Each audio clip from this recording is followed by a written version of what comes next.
Dark clouds moving over Pittsburgh tonight after the warmest morning we've had in months. The sunshine turned into a dark canopy rolling through, and it brought a whole lot with it. Good evening and thanks for joining us. I'm Shelley Bortz. Strong storms swept over our region with heavy rain, high winds along with lightning, and the risk of even more extreme weather.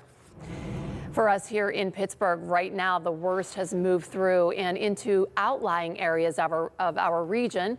Our first alert weather team is tracking these storms in real time to bring you all the information you need to know.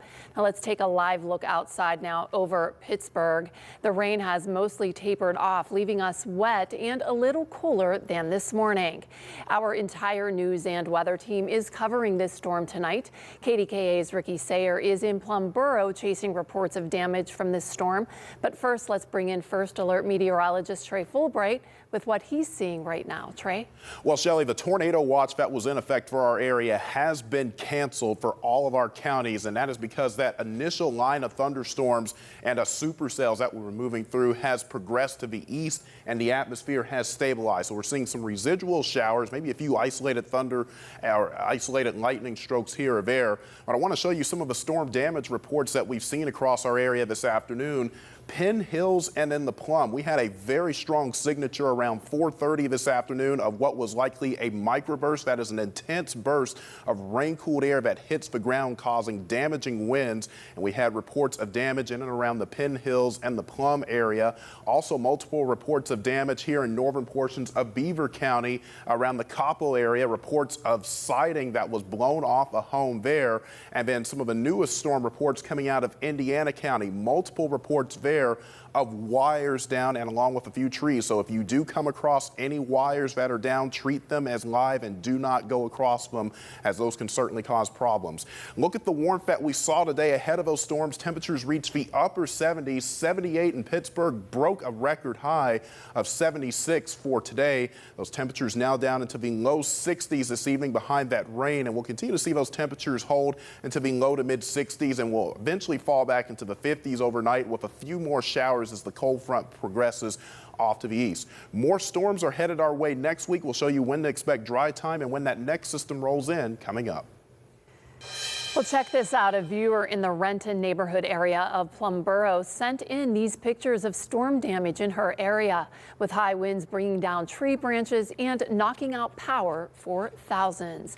At last check, Duquesne Light Company says more than 2,800 customers in Allegheny County are without power, and nearly 500 First Energy customers have no power. Meanwhile, in Westmoreland County, the lights are out for more than 4,000 First Energy customers. And just over 1,000 customers in Indiana County are in the dark. Well, right now, our Ricky Sayer is covering the damage inflicted by these high winds and heavy storms. He joins us live now from Plum, which recorded wind gusts as high as 74 miles per hour. Hey, Ricky.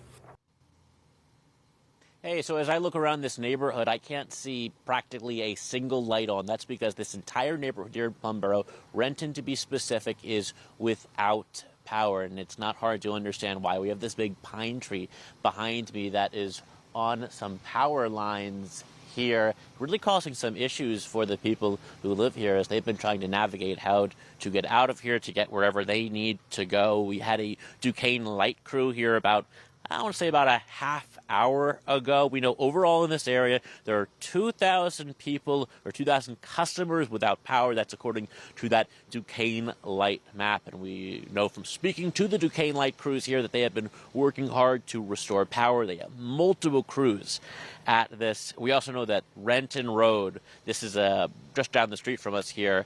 The video you're looking at right now, it was closed about 30 minutes ago. There was another tree on that road that was partially blocking that street. What was interesting is it's right by the Borough building here, and crews were very quickly able, still as the rain was falling, to get those trees removed, but they did keep that road closed as of about, I want to say, a half hour ago or so. We've also heard other reports of trees down in the area. There's certainly branches that scatter the ground and going to have some cleanup soon. We spoke to a neighbor who told us that it sounded like a wind tunnel, that he saw garbage cans flying in the air, and he took his family to the basement. But I know it was really windy. The trees were bending and stuff like that. So it was a little nerve-wracking there for a quick minute.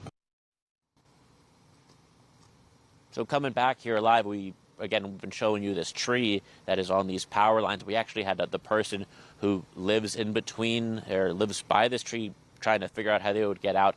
They actually pulled their car up to these wires here. They were going to come this way. They realized that that was not the smartest idea, but then they did something else that is something that you're not recommended to do, which is they went the other way on top of other wires to get out of here. Again, officials, you heard Trey saying it, that's not something that is advisable. Reporting live in Plum, Ricky Sayer, KDKA-TV News.